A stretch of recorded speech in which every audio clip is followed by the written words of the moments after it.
வணக்கம். இப்ப நாம இருக்கிற இடம் ராஷ்டிரிய ஜனதா தளத்தினுடைய தலைமையகம். லாலு பிரசாத் ஆரம்பிச்சு வச்ச கட்சி இது. கடந்த 25 ஆண்டுகளா பீகார் அரசியல்ல தவிர்க்க முடியாத ஒரு சக்தி அப்படின்னு சொல்லலாம். இன்றைக்கு லாலு அவர்களுடைய மகன் திரு தேஜஸ்வி அவர் என்னுடைய தலைவரா இருக்கிறாரு. பீகார் 2025 தேர்தலில் ஜெயிக்கிறது யாரா வேணா இருக்கலாம். ஆனா இந்த தேர்தலுக்கான கதையாடலை உருவாக்குனது அப்படிங்கிற பெருமையை ராஷ்டிரிய ஜனதா தளத்தோட தலைவர் தேஜஸ்வி யாதவுக்கு தான் தரணும்.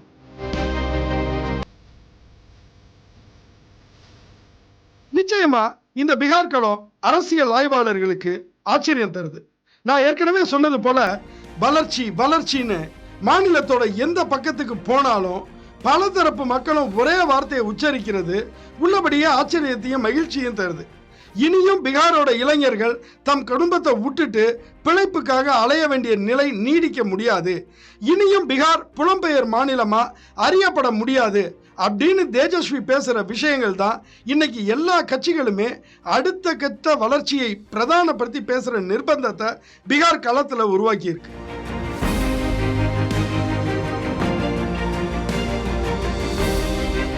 பீகார்ல நான் பார்த்த அளவுல இன்னைக்கு மக்களோட தலையாய பிரச்சனை வேலை வாய்ப்பின்மையும் கட்டுப்படியாகாத விலைவாசியும் தான். தேஜஸ்வி சரியா அந்த பிரச்சனைகளை புரிஞ்சுக்கிட்டு இருக்கிறார்.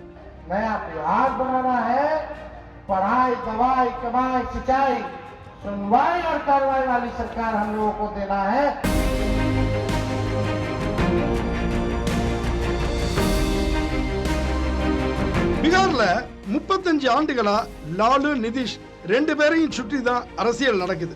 இருவர் மேலையுமே இன்னைக்கும் பீகாரிகள் பெரிய மதிப்பா வச்சிருக்காங்க அப்படின்னு சொன்னாலும் இருவருமே 70 வயதை கடந்தவங்க. தல்லாமையால லாலு கிட்டத்தட்ட வீட்டுக்குள்ளேயே முடங்கிட்டார்.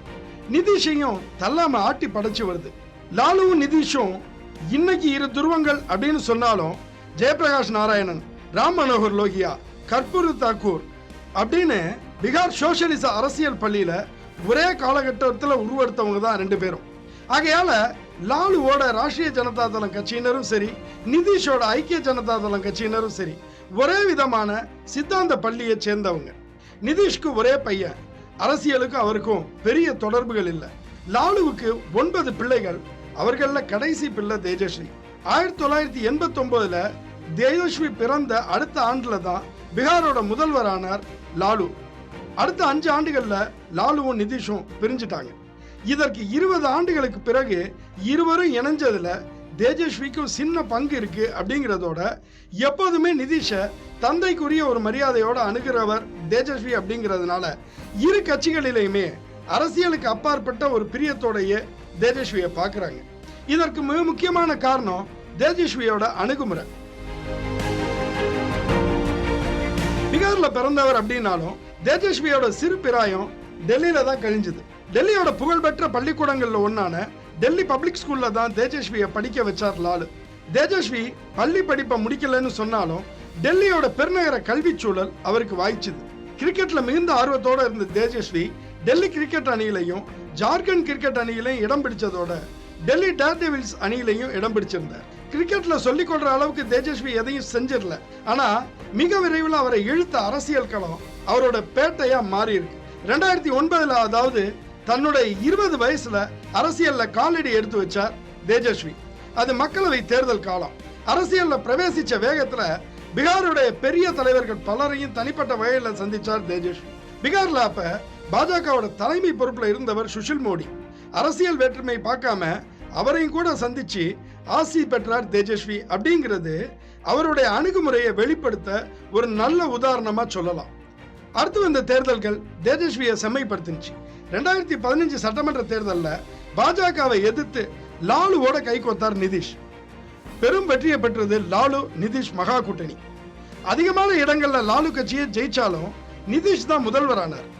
தேஜஸ்வி தன்னோட தந்தையோட முடிவை பகிரங்கமா ஆதரிச்சார். என் தந்தை பீகாருக்கு சமூக நீதியை கொண்டு வந்தார். ஆனா பீகாருக்கு இப்ப தேவை பொருளாதார அதிகாரம். பீகாரை முன்னோக்கி நகர்த்துறதுக்கு இப்ப நிதிஷ்ஜி தான் சரியான தேர்வு அப்படின்னு சொல்லி பேசினார். லாலுவோட குடும்பத்துல ஏற்கனவே ஒரு மகனும் அரசியல்ல இருந்தாங்க. ஆனா எல்லோரைய விட இளையவரும் அப்ப 25 வயசே நிரம்பி இருந்தவருமான தேஜஸ்வியை தான் துணை முதல்வர் பதவிக்கு பரிந்துரைச்சார் லாலு. தேஜஸ்வி எப்படி சரியான தேர்வு அப்படிங்கிறத அவருடைய முதிர்ச்சியான அணுகுமுறை வெளிப்படுத்துச்சு. இதுக்கு பின்னாடி 2017ல லாலுவோட கூட்டணியை உடைச்சிக்கிட்டு பாஜகவோட கை கோத்தார் நிதிஷ். திரும்பவும் 2022ல பாஜகவோட முடிச்சுக்கிட்டு லாலுவை நோக்கி வந்தார். பாஜக எதிர்ப்பை மையப்படுத்தி அப்பவும் நிதிஷோட கை கோத்தார் லாலு. இம்முறையும் புதிய ஆட்சியில துணை முதல்வரானார் தேஜஸ்வி. இந்த முறை அவருடைய செயல்பாடுகள் மேலும் மேம்பட்டு இருந்துச்சு. 10 லட்சம் பேருக்கு அரசு வேலைகள் அப்படின்னு சொன்னவர் மிக குறுகிய காலத்துல 5 லட்சம் பேருக்கு அரசு வேலைகள் கிடைக்க முக்கியமான காரணமா இருந்தார். ஆனா 2024ல மீண்டும் லாலுவோட முடிச்சுக்கிட்டு பாஜகவோட கைகோத்தார் நிதிஷ். எதிர்கட்சி தலைவர் பதவியில் அமர்ந்த தேஜஸ்வி முன்ன காட்டிலும் மிகுந்த துடிப்போட செயல்பட்டார். இதனூடாதான் தன்னுடைய பள்ளி தோழியும் நெடுநாள் காதலியும் பிறப்பால் ஒரு கிறிஸ்தவருமான ரேச்சலை திருமணம் செஞ்சுக்கிட்டார் தேஜஸ்வி. டெல்லி சூழல்ல வளர்ந்தவர் அப்படிங்கிறதுனால பீகாருடைய பலவீனங்கள் தேஜஸ்விக்கு துலக்கமாவே தெரியுது.